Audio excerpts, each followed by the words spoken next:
What's up, Chicago? Welcome to the Chicago Sports Podcast, presented by PointsBet. Use promo code CHGO when you sign up to get 2 risk-free bets up to $2,000. I am Kevin Kaduk, head of content at CHGO. Thank you for making us part of your day. Hopefully those of you on YouTube packed a lunch. And if you're listening to this on the pod, maybe grab that closest beverage. This is our weekly hangout show at the CHGO studios, and we've been doing a lot of fun episodes lately, so I encourage you to go back and check a few out. We did a summer movie preview that you'll probably like. We did a Chicago Sports Mount Rushmore draft last week that was a lot of fun. And the all-woman panel from 2 weeks ago, I think, was a can't-miss podcast, so check that out. If you're finding this podcast in another CHGO feed like the CHGO White Sox feed, come check us out on your favorite pod provider by searching the Chicago Sports Podcast. We're here every Thursday at 11:30, and it's just kind of a laid-back and fun show that we do. Joining us today is Herb Lawrence from CHGO White Sox. Hello. Vinnie Duber from CHGO White Sox. How's it going, Kev? They're springing into action ahead of today's series finale north of the border. And then making his CHGO Studios debut is one of my good friends from the internet, Luis Medina of Bleacher Nation Bears. You probably know him. Taylor Swift fan number 1. Also, obviously, a huge Cubs fan. Welcome. Oh, I'm so happy to be here. This is going to be a treat. What's been going on in your neck of the woods over at Bleacher Nation these days? Oh, man. Everything is geared toward if Justin Fields is going to be a thing, what is Ryan Poles doing? Is he doing the right thing? Who's starting at offensive line and wide receiver? Basically, everything we've been discussing since the end of the Ryan Pace, okay. Matt Nagy. Answer all 3 of those questions right now. Is Justin Fields going to be a thing? Justin Fields is definitely going to be a thing. Like, that's probably my boldest sports take. He's got everything you want out of what you'd want out of a Chicago quarterback. He's got pizzazz. He's got talent, loud tools, and he's got this fearlessness about him. And like we were talking about this before the show, when he said about the current receivers that he's like, we don't have star power, but we don't need it. We got guys who are good enough. It reminded me of a time when Jay Cutler, when kind of given a similar situation with Devin Hester, was just like, well, Devin's just not a go up and get it guy. Like, Jay, you're not wrong, but boy, you really don't want to alienate your teammates out the gate.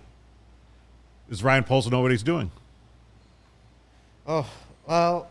Yes and maybe. Yes, in terms of he has a plan and a vision, and that's good. Sometimes at the end of the Ryan Pace era, I think the plan had just gone haywire, and the vision was let's try to piece together a 8 or 9 win team that could maybe make the playoffs, and save our jobs.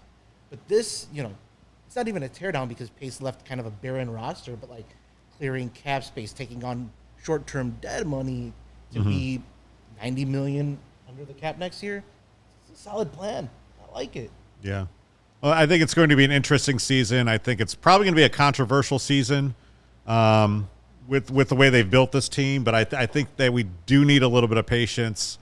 Guns N' Roses style. Guns N' Roses we know style. Chicago sports fans are patient. Glow in the dark phone. Yeah.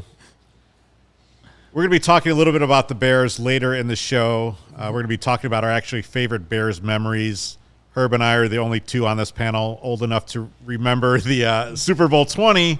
So we're actually going to be talking about favorite Bears memories from the Ditka firing on.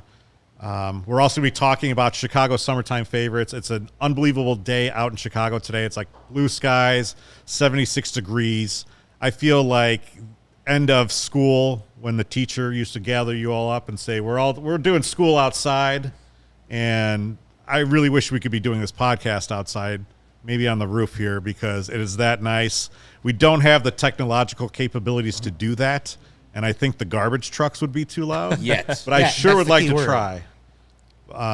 First off, though, let's talk a little bit about baseball. Memorial Day just passed. That's usually the traditional dividing line in baseball. You're 2 months of the season in. You've got a decent sample size. You kind of generally know where your team is going. The Sox started June 1st at 23-24, 4.5 games out behind the Minnesota Twins, surprisingly. Cubs were 20-29, 11 games behind the Brewers. Since that has happened, the Sox lost last night. The Cubs won another game last night. it almost kind of seems like it's a little bit more fun to be a Cubs fan these days. I don't know about that. I have to watch Nick Madrigal at bats. I'm not really looking forward to that. It is real tough. It does change by the day, but I know Herb's not having a good time these days. No, I mean, I was talking to Luis before the show. It's like, at least you know the Cubs are going to be bad. They were supposed to be bad, and they've shown promise. You get glimpses of the Christopher Morels, and Wilson Contreras, while he's here, is doing the job. You get people like that, and Keegan Thompson. You have hope for the future. You know this season's a lost one.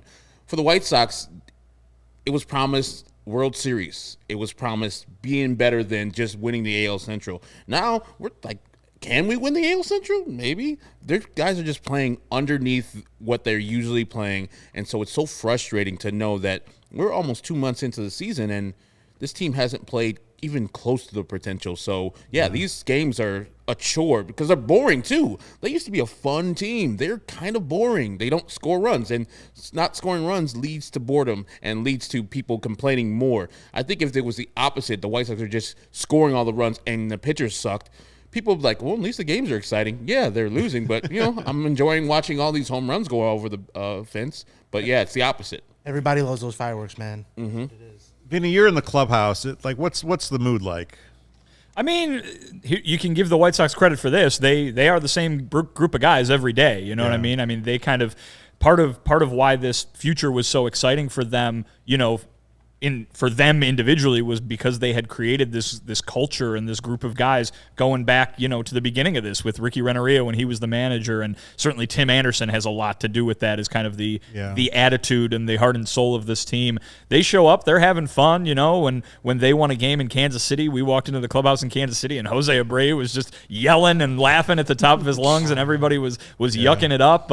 Tim Anderson is always good for a joke, and these guys are not different because their record is nowhere near what they want it to be. That's a positive, but certainly the expectations were what they were, and they were sky high.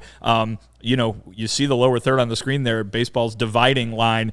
It can't be the dividing line for this team right now. It can't be because because of injuries and, guys that they're supposed to get back that's going to make them a different team. Eloy Jimenez, certainly Tim Anderson right now, and Lance Lynn come to mind, three of your best players. But it can't be because they've played so poorly, offensively. The record is under 500. It's shocking how far they are from what everybody expected them to be, and they can't let it stay that way for the next 4 months. Looking at this franchise, it seemed like 2020, which was an abbreviated 60-game season, was really that house money season where everything was new, everything was exciting, stuff was starting to come together, similar to the 2015 Cubs after the All-Star break, similar to the 2008-2009 Blackhawks. Both of those teams that I just mentioned, the season after came through, broke through. The Sox broke through in a way showing that they were able to do it in over a 162-game season. But now we're talking about the expectations that Herb just mentioned. Rick Hahn's famous parade comment. Those are out there. Do you think at any point, Vinny, do you think that the pressure will crack that team? Because it is there. And yes, you can say you're being, you're having equilibrium in April and May because you do have these outside forces. But at some point, these guys want to win just as badly as the fans do.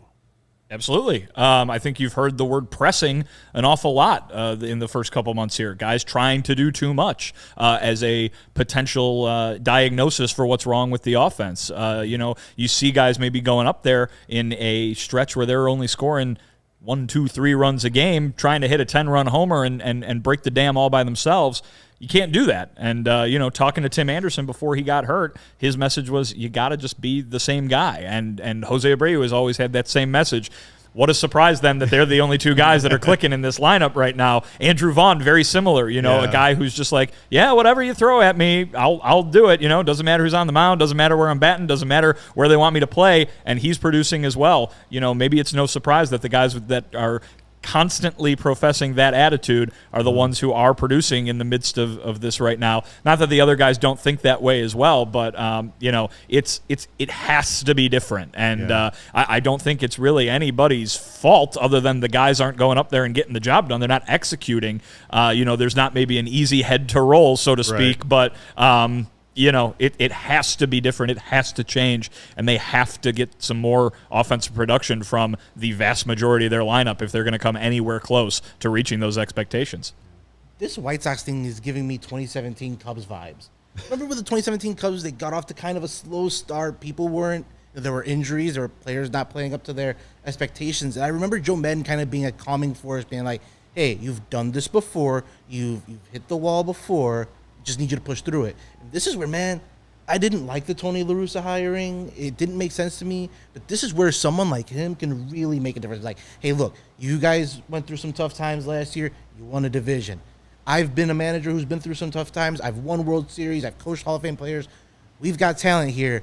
I need you to follow me. And that's what I would need Tony La Russa to do for these White Sox, because this team is too talented to be kind of stuck in this malaise. Well, one comment that he has made recently, which kind of jumped out to me, was he said he went back and thought the other day about all the times that he's taken a team to the playoffs, and he could think of maybe 2 that weren't a rocky season or a trying season. You know what I mean? Yeah. In the end, as much as fans are just going to go, I don't want to hear this, that's baseball, kind of, you know what I mean? Yeah. And it doesn't have to be like this. Certainly this is, like I said, shocking and surprising. They win 100 games in 2005, lose to the Astros, so they don't play the Sox in the 2005 World Series. The next year they win the World Series with, 84 wins? Yeah. So.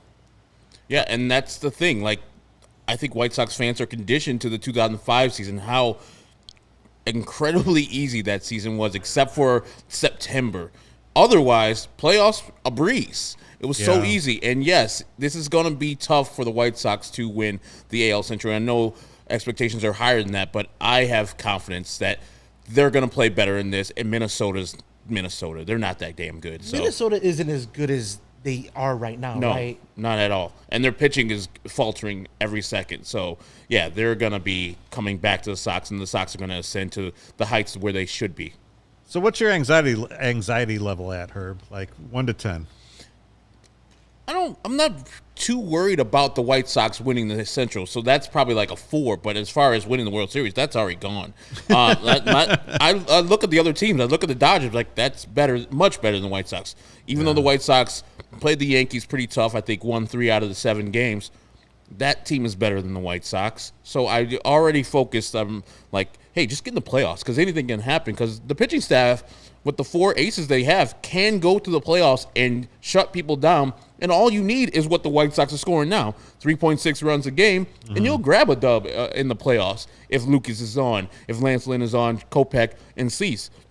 That top 4 is devastatingly great. So, yes, get to the playoffs and see how you fare there. Yeah. I'm not too worried that these guys will get it going. I'm just want it to happen sooner than later. I'll admit, I struggle now as a baseball fan. It's different when you're growing up and you live in the moment, and you think at the start of every season, hey, my team has a chance. Now that was never really the case, but you thought that. Now with the advent of so many sabermetrics, and you understand how mathematical of a game this is and how things average out, and to me it's kind of hard to get 2 up or 2 down. And honestly, that takes away a little bit of the fun for me. You might be alone there, Kev. If my Twitter mentions are any indication, you might be alone. No, I know that. And look, we live in a world where everything's an immediate referendum on anything. And look, the last 2 nights of the Sox, not great. So I understand what you're dealing with out there. But I see, you look at the spreadsheet, you understand how things work, and okay, the Sox are going to probably be there in the end. Although the plus minus differential doesn't look great to me right now. So it's tough. When I watch baseball now, it's I try to just appreciate every game for what it is, find the good things, the pretty things, and honestly, with the way the game's being played these days, it's not all that great, but. As a Cubs fan right now, are you able to Is that how you're approaching things, Luis? Like it really is. Morel raking right when he's off the bat, Keegan Thompson doing what he's doing. It really is. Like, it's been tough to be a Cubs fan this year because you had little to no expectations, but you're appreciating the beauty of the game. And like, I was out there on Monday night, and it was a gorgeous night. They didn't win. They scored one run on a Wilson Contreras homer, but it was just like, it was nice to be out at the park, see some of these things in action, get a good night out. I swear, like, and I don't want to belabor this point, but ever since that 2020 year where we didn't get baseball with fans in stadiums, I found a new appreciation for the game. Yeah. And I will watch MLB Network a little more than I used to because there's a game on. Remember when there weren't games on? I'll seek out tickets on StubHub. Yeah. To see if the price is right because man, that 1 year off really did it. Really put in perspective how much I missed the game. But here's the thing: like, you can't the way baseball is constructed, the way the playoffs are constructed, you can't expect your teams to win multiple World Series. Like, that just doesn't happen. Like, you look at the Dodgers, for all the money they've spent, they have one World Series to show for it. And I put an asterisk on it. Right. It's the Mickey Mouse season. Yeah. So, I mean, you look at what the Padres are doing right now, how much money they're spending and not coming anywhere close. You want your franchise to be constructed properly. You want them to be in the running. And to me, for both Chicago teams, the markets that they're up against, to me, there's zero excuse for ever the Sox or Cubs to be running second to any of the teams below them. Now, you have better organizations underneath them, so that's what happens. But to me, it's like, now that the Sox have the World Series, now that the Cubs have their World Series, two things I never thought would happen in my lifetime. To me, like, the pressure's off a little bit. I know it's not like the same thing in Sox and Cubs land, but to me, it's just like that's how I feel about things. Like, I don't know like how much you can realistically like expect. Hey, we're going to win a World Series and then actually make it happen. So many things have to. Yeah. One thing I would like all of these teams to do, Cubs, Sox, Bears, Bulls, all of them, I want more of an entertaining product. I realize at age 35 that my team isn't going to win every year, but what they can be every year is entertaining. The Bulls, for example, this year, that playoff series sucked. But the regular season was so much fun. Every night it felt like there was a different hero. Every night there was DeMar doing something, or Zach, or Caruso, or someone. Like, I want that. And I was afraid coming into this Cubs season that we wouldn't have that because it was Wilson Contreras, and there's this cloud of, are they going to trade him or not? Like, where am I going to get enjoyment? Am I going to get it from Seiya Suzuki, who's never played in the big leagues? Am I going to get it from Stroman, who's on a new team? That's what I want from these teams. Just like, I know you're not going to win every game.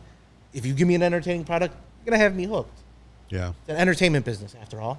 And what you're saying about winning a World Series and, kind of satiating the fans, I think it did the opposite. It gave them a taste of what is the best. Yeah, that's and true. now they cannot be quenched unless it happens, which in baseball before a couple of years ago, like, making the playoffs to me was a huge accomplishment because only 10 teams used to make it out of the 30 that were in the league. So it's like, oh, my God. You made the playoffs again? Like, the Dodgers streak of making the AL or NLCS was impressive. Same thing with the Braves making it 14 years in a row. Only winning one? Hell, I'll take that. Please give me that. I know Rick Hahn promised bigger and better and talked to me after the parade, but you want a ticket to the dance. That's what you want. But that's also, that's Rick Hahn's job is to get them to win the World Series. It is. A fan's job is just to have fun, in my opinion, and I think a lot of people maybe look at it differently. But I definitely look at what happened with the Cubs fan base after 2016. For so many years, it was just like, all right, they going to win today? Let's see. This could be fun, And it was the naivete almost at which it was approached made it more enjoyable. And then after they win in 2016, it's, well, they better do it again or I'm going to be mad. You know what I mean? And a lot of fans in every fan base think both of those ways still, but definitely noticeable after 2016 with a lot of Cubs fans that I know and that I've been around and just kind of sensing it from the fan base. I tend to like it a little bit more. And, again, I don't have a rooting interest at the moment, but I tend to like it a little bit more when it's just, hey, let's show up and see what happens today and have some fun watching baseball. And if it's no fun, maybe I'll go do something else. If it's no fun, there's another game tomorrow because there's 162 of them. Exactly. And there's a lot of fun things to do in the Chicago summer. We're going to be talking about that coming up. Some things are overrated, some things are underrated, some things are perfectly rated. But first, the best way to support CHGO is to download the PointsBet app and use code CHGO when you sign up. If you do that right now, you will get 2 risk-free bets up to $2,000. That's not it. If you make a $50 or more first-time deposit, you'll receive a free CHGO membership, which unlocks all of our web content, and you'll even get a free shirt of your choice from the CHGO locker.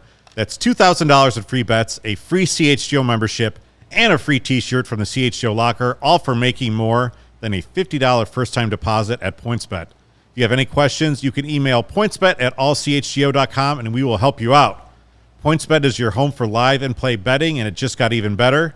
Introducing PointsBet's new feature, Live NBA Same Game Parlay. For the first time ever, you can build the perfect live NBA Same Game Parlay only with PointsBet. You can combine your favorite bets anytime during the game. If you want more, you can also boost your live Same Game Parlays. Watch live, parlay live, and boost live with PointsBet. And now, online signup is available in Illinois. You can download the PointsBet app right now and register your account from start to finish, all from your phone. So what are you waiting for? Once the game starts, don't just bet. Live your bet life with PointsBet. Gambling problem? Call 1-800-522-4700. Real quickly, I hadn't put together a parlay in quite a while, probably since football season. Mm-hmm. The other night, I put together one that I thought was great. I picked the Avalanche to beat the Oilers in support of our friends in DNVR. I picked the Yankees to beat the Angels. That happened. I thought the White Sox were going to lose to the Blue Jays. That happened thanks to Danny Mendick. So I appreciated that little snafu. And it felt like just a night where both the Cubs and Sox were going to lose. So I picked the Cubs to lose.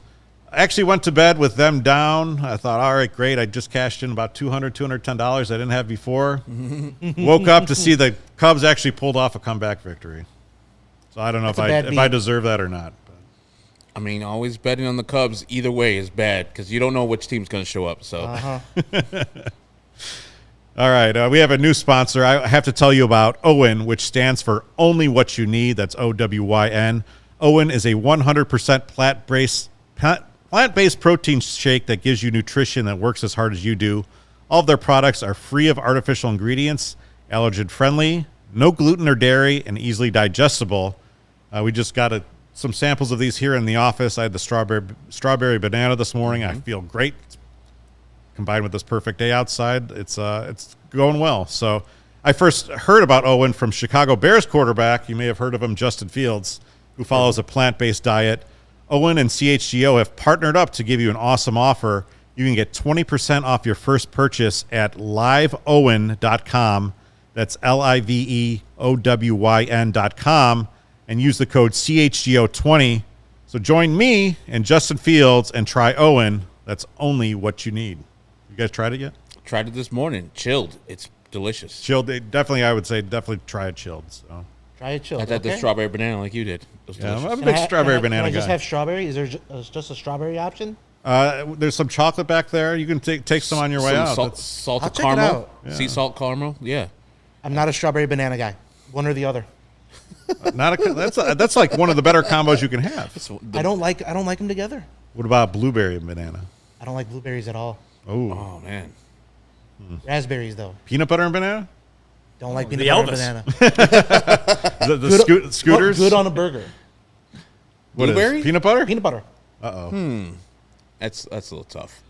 I haven't tried it, so maybe try it once. All If right. you don't like it, I get it. It's not for everyone. It's like me and chocolate Peanut covered gummy butter, bears. peanut butter and bacon.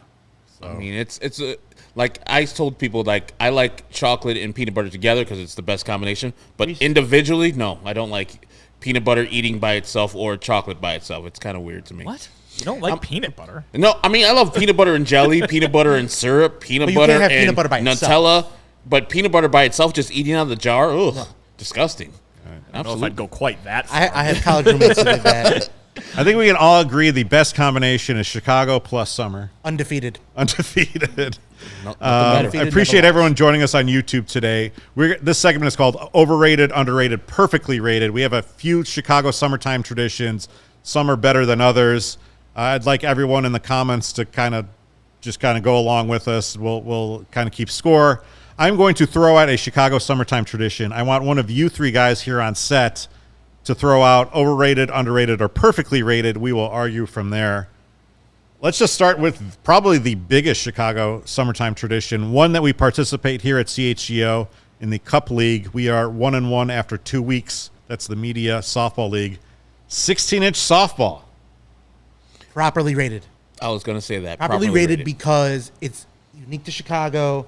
It's great. It's not the best softball you'll play in your life, but you'll get some really good memories out of it. And if you don't, you're not doing it right. That's on you. I think it's properly rated. It's a perfect game, as Luis said. It's Chicago-based, no glove, bring it out. You enjoy times with fellow coworkers or friends, and it's not like strenuous on the body. Like, you just go out and do your thing and drink beer all the day. I mean, apparently in our league we can't drink beer, but we can drink beer. The neighbors called the cops on the league a couple Ridiculous. leagues. Yeah. Bitches. I mean, just pick up your beer and throw them in the garbage That's after. what Yetis are for, man. Yeah. Vinny, Properly rated. Very exciting. Summer in Chicago for me means going to work pretty much every day. But so I went many years without being able to partake. This summer I have already played a few times in different leagues with friends and coworkers, and it is fantastic. I like it a lot. Obviously, you got to have a drink in your hand. I wish you'd have a drink in your hand in the field. Also, I think that would make it a little bit better. My one requirement is nobody should be taking it seriously at all. No. It should be completely goofing around, having fun. I don't know, man. I want to win, though. See, I'm a terrible athlete. Off the team. I'm a terrible athlete. I've never won an athletic endeavor in my entire life. Yeah. So I just go out there to be outside, be among good people, and have a nice brew. You guys made your at the same debuts time. last Monday. We appreciate it. That was the one we lost, but what can you do? I got a hit. I was shocked. You did. Hey, you tried. I mean, tried to deliver that swung. dog. Yeah. All right. Number 2, the original rainbow cone. That started up in 1926 down there on Western Avenue. It's a South Side favorite. For a long time, it was a Taste of Chicago favorite. That's kind of how I came to know it. I've never been to the original shop, and now it's like everywhere. They I think have a partnership with Bona Beef, so they're like attached to a lot of the Bona Beef restaurants around town. They've got ice cream trucks. The rainbow cone, for those unfamiliar, it's just like these slabs of ice cream on a cone. It's got orange sherbet, the pistachio, the Palmer House, which is New York vanilla with cherries and walnuts, strawberry, and then chocolate. Overrated. Overrated. Here we go. Overrated. Yes. It's just ice cream. It's not that great. and if they put way too much ice cream on the cone is small, the ice cream is huge. And it's like a half carton of ice cream on a cone, which makes it underrated. Inevitably, it's going to be melting on your hand, and I'm not a child anymore. I'm good. I don't need it to be melting on my hand. Just give me a proper amount of ice cream that the cone could hold up and sustain. And it's fine. 2 scoops are fine, Baskin Robbins. Yeah, it's not that thing where I need to go out to the South Side, or now they sell it at a guaranteed rate field to go and get a rainbow cone. I'm good. I think it's underrated. I think it's a staple of Chicago summer. Like Kevin said, it was always at Taste of Chicago. That's how I came to find out about it. And that was one of my first stops. It's like Eli's Cheesecake, Lou Malnati's, Rainbow Cone, and Harold's at the end. BJ's Mustard Fried Catfish. When I used to eat catfish, that was so good. In your catfish days? You've sworn off catfish? You're living a catfish-free lifestyle at this point? I had a traumatic childhood with fish, so I can't do it.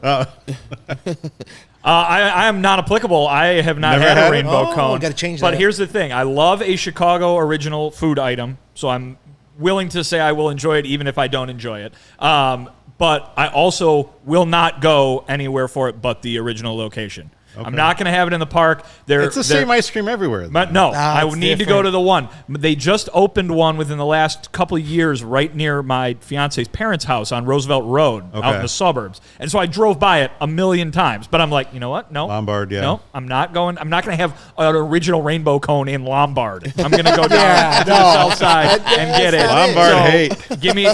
We got a next week. We got a series with some night games on the south side. Maybe I loop down around there in the afternoon, get me an original rainbow cone, and go to work. Do you guys remember the episode of the Ali G Show where he meets Trump and pitches him the business idea of the glove that you wear when you're eating ice cream? I don't remember. I don't this, no. remember. And Trump gets angry at him and like storms off, and it's like Google this. It's amazing, and it sounds ridiculous, but it actually would I wish I had it when I was having a rainbow cone, because you actually do need it because it does drip. But I think it's underrated because you're getting a half carton of ice cream on an ice cream cone. Like, I don't know. So It's a great value. Connor says you lost me with pistachio. That's actually my favorite Layer.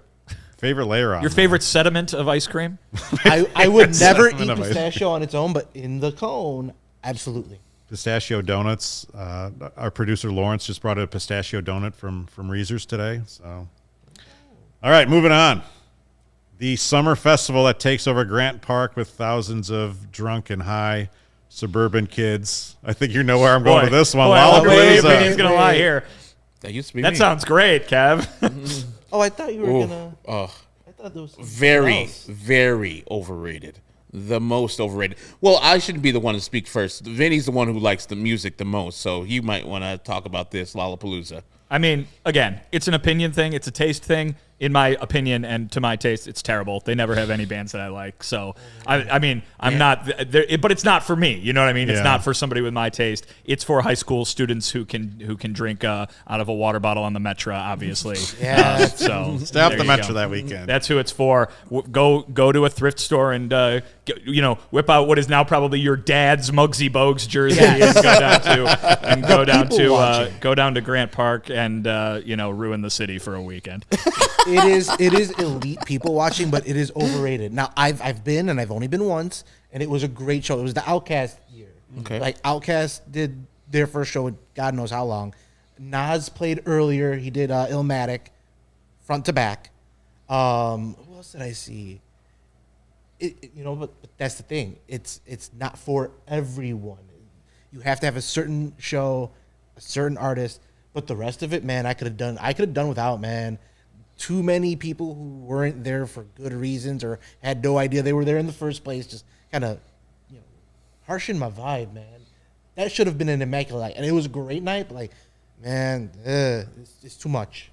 I don't like crowds in the first place, and music that is not geared to me. Like, I like a specific concert. Like, this group is here, and their openers are these two people. Like, I'll go and see the group that I came to see, and I'll deal with the openers. This is 100 bands that I don't like, and maybe that you don't like or you don't know if you like. I know I do not like actively. I like them if I Never heard of them, don't like them. Yeah.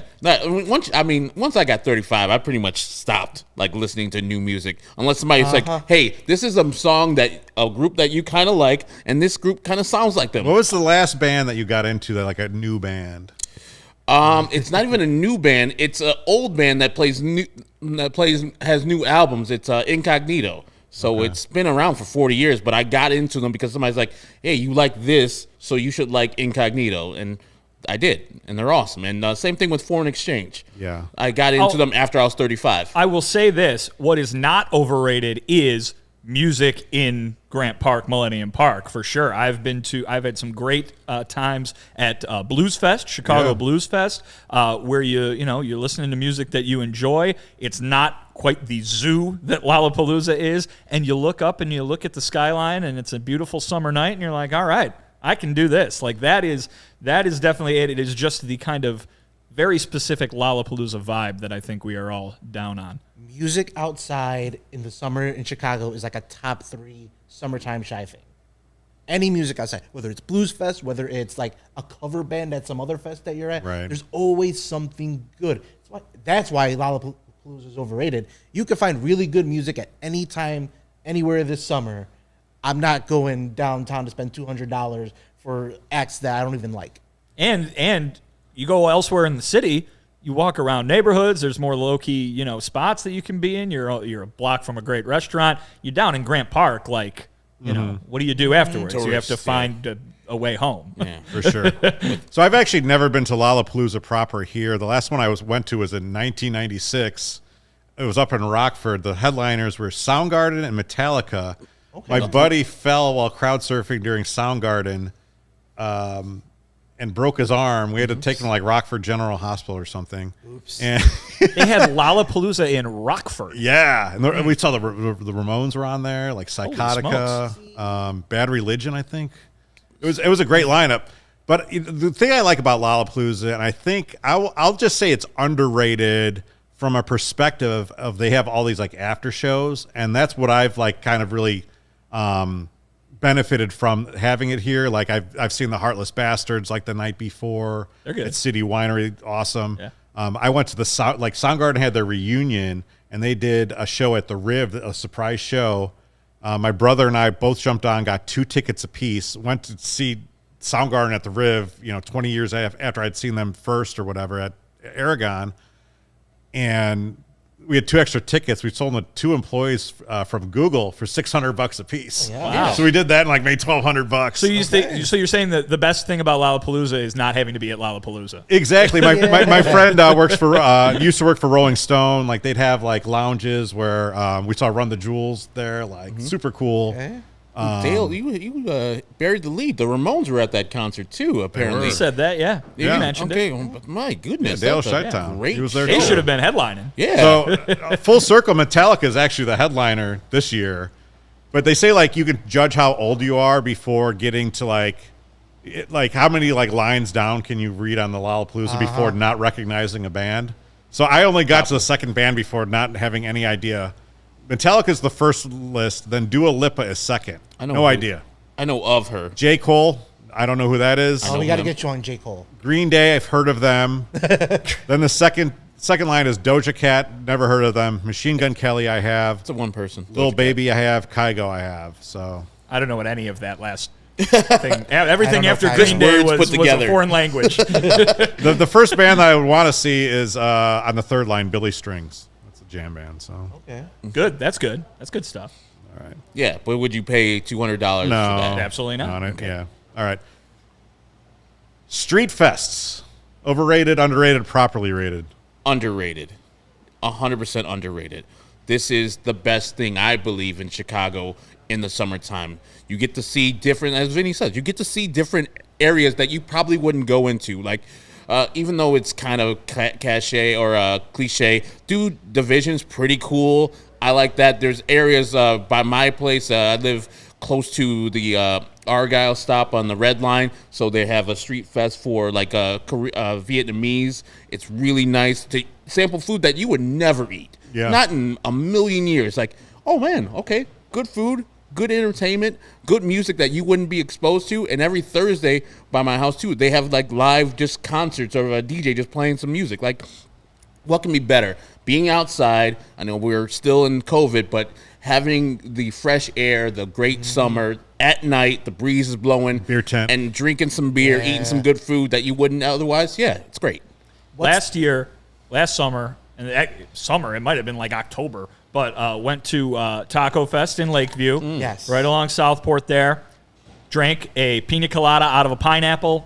It's tremendous. It Out of was a amazing. pineapple? Out Yes. of a pineapple. Yep. Yes, I had that too. Yep. That's one of the best things I've ever had. Phenomenal. delicious. A drink is always a pina colada in a regular cup is fantastic. It's infinitely better when you have it out of a pineapple. Everything's better out of a pineapple. I gotta get that. That and Cajun alligator that I had once at a street fest. 2 best street fest foods I've ever had. Seems like the street fest right now is the most popular thing I've mentioned. So. Yes. Underrated. I think it's perfectly rated because I think everyone acknowledges it as the best thing. Yeah. So it's perfect. It can't be underrated because like everyone knows it's good. The only thing I didn't like about Street Fest when I was like, younger in the city, kind of like pre-texting era, like you would show up to Street Fest and it'd be kind of hard to find people. Like, I'll meet you at this Street Fest, and then it'd be a little crowded. And What are we That's why watching an episode of Seinfeld here? Come on. Before texting, come on.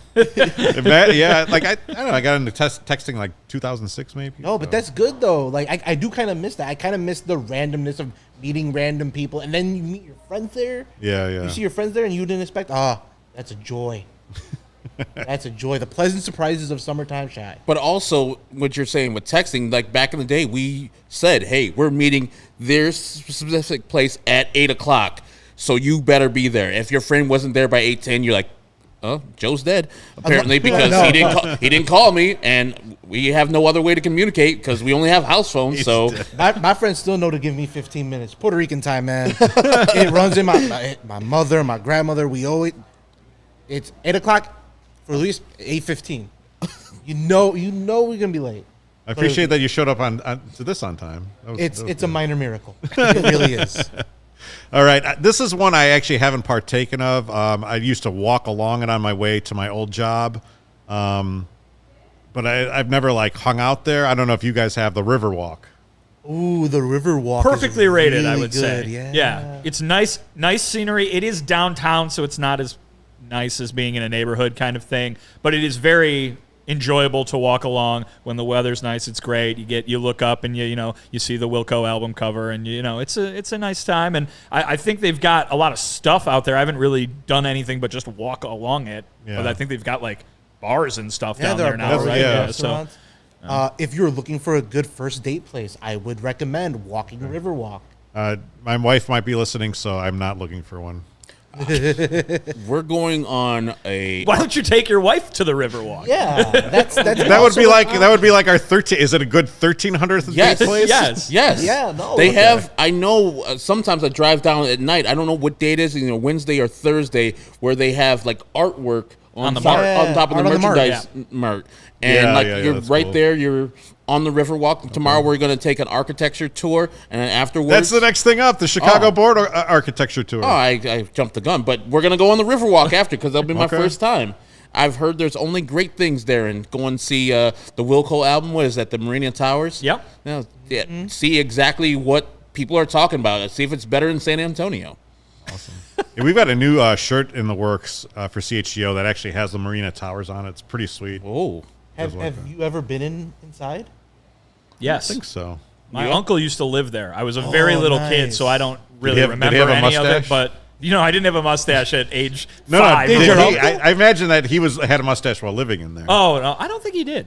Okay. No. I had a college professor who had an apartment there, and when we had things in the city that the young journalists were doing, he'd let it out for us, and the views, vibes, just like, man, I kind of live here, and that's how the price. Like, ooh, I got that money. I loved whenever when one the day. Bulls were good during the Tibbs time, and you had the games on TNT. They would always shoot from the bend or the split in the river, and so you'd be looking at that. I don't even remember who the sponsor is, but that investment building right where Upper Wacker curves, right there, and you'd be looking down both sides of the river. Beautiful view. Yeah. Beautiful view. All right, we're going to get to the Chicago Architecture Tour, but first, do you want to start your day with the competitive edge? Strava CBD coffee is a game changer and has helped thousands. Totally just lost I hate my when it's space cut on off. here. Yeah, Oh no! It's helped thousands. My What else do you thing need? it's helped me. It's helped thousands of people to improve their overall wellness and quality of life. Strava delivers delicious, fresh roasted specialty coffee infused with organic, broad spectrum CBD. CBD from hemp doesn't make you high or hungry, but it does offer real benefits that can help you feel alert and focused without the jitters, live your day more balanced with less anxiety and fewer aches and pains. Plus, including CBD in your daily routine can even help you enjoy more restful sleep so you can wake up feeling your best. And the best part, Strava is all about quality. Everything is small batch, fresh, and shipped straight to your door. Strava also offers concentrated full-spectrum CBD tinctures for those looking for a more traditional CBD format with a powerful entourage effects of benefits. CHGO listeners can save 25% off their entire purchase when you use code CHGO25. That's 25% off your entire order at StravaCraftCoffee.com when you use code CHGO25 at checkout. Discount coupon is valid on non-subscription purchases only, one use per customer. If you already love Strava, you can subscribe and save with the Strava Coffee Club, which I'm a member of. With Strava, you're in control. Save on your favorite coffees and have them automatically delivered to your home or office on your preferred schedule. For me, it's every 6 weeks. It's pretty sweet. So if you use code CHGO25 at StravaCraftCoffee.com, you'll save 25% off. And you said that you don't get sore when playing softball, but I will say that Strava has helped me recover the last 2 mornings after. So All right, Chicago Architecture Tour. Let's get to it. You've never been on it? I've never been on it. I'm looking forward to it. All right, it's underrated. Okay, Underrated? underrated. When people come and say, I'm visiting your city, what should I do? The thing I tell them about the Chicago Boat Architecture Tour is, like, I feel like it's the one tourist thing that locals do and enjoy. Like, it's super cool, and the history and the architecture that you're able to see alongside the river, and then they bring you out into the lake, and it's like a nice hour and a half thing. I think you're going to have a great time. It's on my to-do list. Very, very much on my bucket list, but I'll tell you what. You know what I want to do more? The kayaking on the Chicago River. Whenever you walk over the river and you see those people down there in the kayak, you're like, you know what? That looks like a nice day. You're not scared of the boats? I mean, I would be, but also you just, what are they going to do? Hit you? Come on. Famous gonna last do, words. Steph? It's like when you're walking across the street, like, what are they going to do? I'm not supposed to be walking right now, but what is he going to do? Speed up and hit me? Come on. The only thing that I'm apprehensive about is what band was it that dumped Dave Matthews Band. that dumped out their fecal material on architecture tour people, and then my fiance Courtney's like, "No, we're going," and so I'm just going to be enjoying myself. But thinking that in the back of my mind, looking at every time I'm looking go under a bridge, like, son of a bitch, you better not. You check that tour schedule, make sure he's not in town tomorrow. Those are the two things. That's one of the two things I worry about with boats: the Dave Matthews incident and Titanic happening to me. That's my nightmare. My nightmare is dying on a boat. You need the Jay Johnstone Budweiser umbrella hat from the 1984 Fleer card. Just wear that, you'll be fine. I'm just looking forward to it. Our guy we had on, Sean Evans, used to be a tour guide for the architecture tour. Apparently, the one we're going on tomorrow is the highest rated one, so we're going to be enjoying some good sunshine, good weather, and then afterwards we can get a couple beers and enjoy the river walk and check off both of the things, and I'll come back and tell you if they're properly rated or over or underrated. And here's another low-key one, too, that I have not personally done, but I've heard very good things about. So the Chicago Architecture Foundation does the boat tour, right? That's their most popular thing. They also do walking tours in certain neighborhoods around the city, so you can get out. Maybe if you're more of a walker, not if you like land more than sea, perhaps. That's an option for you there. Like it's something for me. All right, keeping along the sea theme. This is something that I don't think all four of us have. I asked you this before the show. I don't think any of the four of us have done this, probably, or will end up doing it unless we get like supremely rich or skeevy. The playpen on Lake Michigan. If you are out there and you have a boat and you need friends to fill your boat, I am willing to be your friend. I can bring food and drinks. I cook. I bake. I'm at your service. I want that experience once. I think it's overrated personally because, first of all, I hate when I used to work at the Tribune. I used to work the night shift, so I'd drive Lakeshore Drive down. Summertime, I hated seeing all those people having fun, knowing that I'm about to go work the next 8, 9, Do 10 some hours. agate. Oh, the Astros and Angels are playing an 18-inning game. Guess what? You're there till 4 a.m. I hated those people. But you know what? I want to be one of those people just once. Okay. I don't want to be too bad. I don't want to be the bad guy because there are some people on those boats who are just like sketch. But I want to be on. I want to be on a boat. Well, you know what they say about I can bring my the friends. 2 best days of owning a boat are. The day you buy it, the day you sell selling it. it. Yeah, so I agree. Like I wouldn't mind going out there for like a day. I don't know. I would say it's probably properly rated. I would never do that. I would never, even if I became very rich, I would never own a boat. And if I did own a boat, I wouldn't invite a bunch of people on my boat to just look at a building and be in the water. A boat? No. Would you rent a boat for a party? No, not See, at I all. want to do that once. I want that. 'Cause someone had a boat wedding, and that wasn't for me. So I sent them a nice gift, and I didn't go. But man, a boat party with food and drinks and friends. Man, that sounds. Isn't that a boat wedding? No, 'cause it is. Was there not food or drinks and friends at the boat wedding? Not enough of my friends, so I didn't go. I would just wonder if these people like go other places with their boat that they've purchased. Like Lake Michigan's pretty great, and it leads to There are other other lakes. Well, channels. So you can here's go the thing: and sail. you buy that boat, it's a lot of money. You know what's even more money? Putting gas in that boat. So those things don't go anywhere. Yeah, I would not buy a boat just to sit in the middle of Lakeshore Drive, and then like Luis said, like when I'm driving down Lakeshore Drive, I don't care about those people. Enjoy yourself. But everybody else is like, oh, man, they're having a great time. I I want to look at those people over there. And it causes drive. traffic. It's less about being on the boat, though, and it's more about the vibe, right? Yes. Yeah. Like, I don't ever want to go to a nightclub.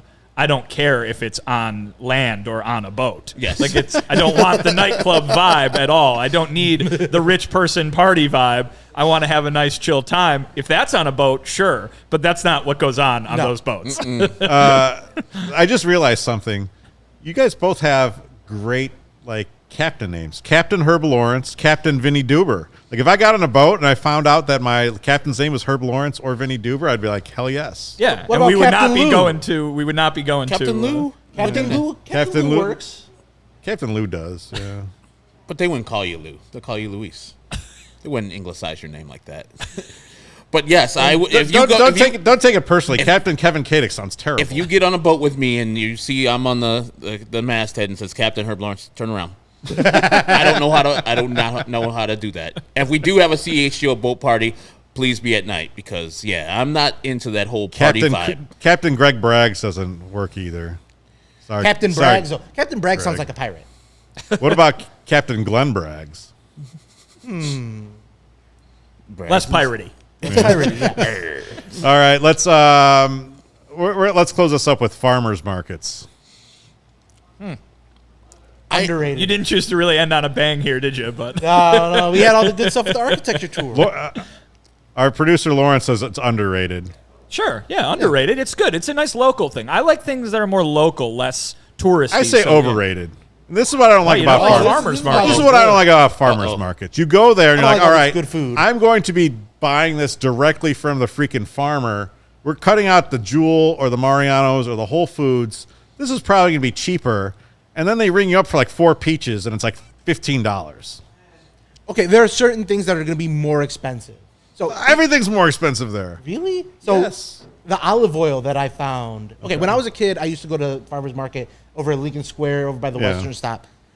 That's basically the gateway of how I learned how to cook because I found these really cheap olive oils with garlic, and I'd tell my mom where I'd mow lawns and save money and spend it there, and then I learned how to cook and I learned different foods and I appreciated different things. Farmers markets are a gateway to learning something cool, finding something cool. That's why they're underrated. That was great. In your face with your expensive peaches. That was an excellent explanation.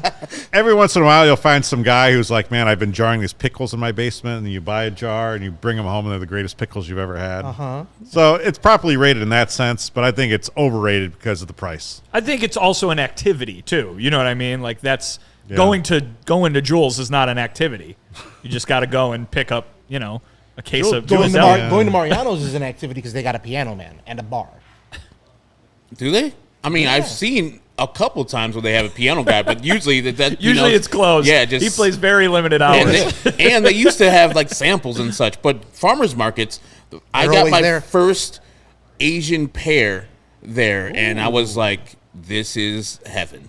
I don't know if you guys ever had an Asian pear. They're just like huge. They come in this like cellophane wrap. Oh my goodness, it's one of the best things of all Add it time. to the I'm a list. big time pear fan, so I when they come out, I'm all about it. I don't know if this counts as a farmer's market, but there is a dude who sells honey out of the back of his truck on the corner of Damon and Barry.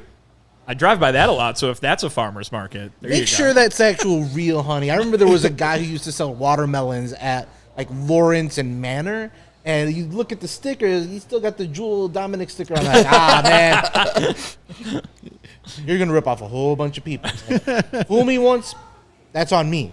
You're not getting me twice. Mailman Jack says, taqueria at your house party, grilling up fresh tacos, underrated. I think we can all agree on that. Yeah. Yes. If you're lucky enough to have a deck or a patio or a backyard or even a stoop, that is underrated in Chicago. That's where you want to be. And minimum, you should be having at least 2 cookouts at your house if you have all those things. Yeah. Mm-hmm. Yeah. And And if invite you your have a friends. stoop, we were talking weekly beers. Have you seen like the pizza wagons, where it's like a Yes. oven on the Yes. back of a trailer? I think that's like probably my dream. After CHGO, I'm just going to buy that pizza wagon and just go around and just make pizzas in that thing and serve it up. Those are really Door-to-door pizza man? Sure. That sounds great. Or just like post up like outside of a school, sell slices for real cheap. It's a moneymaker. See, that's where the piano guy is. He's at the one in Bridgeport. Playing great Weezer, whole full Weezer album. Gotta hear that. Dale from I'm Chi-Town gonna coming just start strong. going to the Bridgeport Marianos just so I can hear that. That sounds phenomenal. I want that All experience. right. Well, that was a lot of fun. We're going to close this up quickly. Earlier this Monday, the CHGO Bears podcast had a great Memorial Day episode where Adam and Nick talked about their favorite 3 Chicago Bears memories. They were born after Super Bowl 20, so they're kind of limited from basically like 2001 on. If you're born, if you were born in between 86 and 2000, that's kind of like where you're starting picking from. So real quickly, let's go down the row here. What is your favorite Bears memory? And Herb, we're older guys, so I'm going to set this post-Ditka firing on. We'll let the guests go first. Okay. All right. My favorite is the Brian Robinson block against the Packers.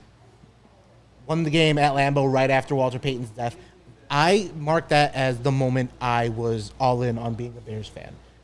It was such a crazy moment that you didn't expect, and it was magic. It was football magic, and that's what got me hooked as a Bears fan. If that doesn't happen, I don't know where I am today, because at that time, I liked football. I didn't have a favorite team. Yeah. I still don't have a favorite college football team. I watch games. I find players that I like, and that's what the NFL was for me as a kid. I liked watching the Cowboys because they threw the ball down the field, and Michael Irvin and then Emmitt Smith are scoring touchdown. I like Deion Sanders. He was fun and flashy. He played 2 sports. What's not to love? But that Bears game, it cinched me. For better or worse, That was it amazing. locked me in. Vinnie? My favorite Bears moment is the final game of the 2001 season against the Jaguars. Yes. Keith Traylor with the interception return. Although, he's got the ball. He's the biggest guy on the team by far, and he is running back begging for anyone to take that ball off his hands and take it the rest of the way. Complete laughter. A lot of my favorite Bears moments, oddly, are from that season, that 13-3 year in 01. I remember the Mike Brad Brown. Maynard touchdown pass to Brian Urlacher against Washington. Obviously, the 2 Mike Brown walk-offs, but everyone forgets to mention James Allen catching the Hail Mary on his back in the end zone right before that. So, yeah, Keith Traylor return, though, is probably the most, you talk about wanting to have fun, laughing, smiling, watching a game. That would be it for me. I'm going to get in trouble for this one, but it's going to be worth it. That's my second favorite Bears memory because me and my childhood best friend bought tickets for our dads to go to the game. And my stepdad he's a Chicago fan, but he kind of agitates my uncle, who is diehard Bears fan. And he's like, I'll go any weather, anytime. That's what Bears fans about. That game was cold. I don't remember if there was snow, but it was rescheduled, right? Yeah, it was originally 9/11. It was the 9/11 pushed game, it back. And so we're watching the game, and we're watching the Keith Traylor touchdown, and it's still kind of in the fourth quarter, and I hear the back door open. I'm like, who's coming in now? It's my dad. And all you hear is customers. You were talking all this stuff about how you were gonna brave the cold. And they came home early, and man, you can't leave early. You're gonna miss something like that. You're gonna miss the Keith Traylor interception. Mine is undoubtedly the Arizona Cardinal game where Devin Hester returns the punt and the Bears win that game. People don't remember former Illini kicker, I think Neil Rackers, had a chance to win it for the Arizona Cardinals, but he missed the field goal at that end of that game. So many good things in that game. I mean, Rex Grossman coming into the game was like the NFC Player of the Month. He was doing well. He was terrible that game. The offense provided very little. I think 3 points that game. And Urlacher with 20 tackles in that game. Mark Anderson with the sack. I think Mike Brown picked up the ball, went in for a score. Peanut Tillman there too. It's just so many good things. And of course, the dearly departed Dennis Green with the Bears who we thought they were. Did you guys watch that live? I did. Yes. At least I'm not the only one. I was cutting it up for the score. Me and my brother had gotten Bears hard hats that were half helmet, half hard hat for the. And I remember we were watching in the basement with my dad, and my mom had to work the next day because Monday Night Football. Ma had to work the next day, and so we had to be quiet. And this game is happening, and every time I wanted to yell, I just ripped off that hard hat and banged it on the ground in the basement. I covered that game and was unfortunately stuck upstairs rewriting my story, and I missed the Dennis Green thing, which just sucks. So I could have been in the room when it happened. But The Cardinals did a room where it YouTube happened. background story on that, and it was amazing, yeah. And a reporter had a similar story and just like ran back down to go catch it because Yeah. something special was happening. So I think you guys brought up all like favorites of mine. I would easily probably pick the Monday night game or the Brian Robinson, which to me was really important because I think that was one of my lone Bears victories when I was a student at the University of Wisconsin.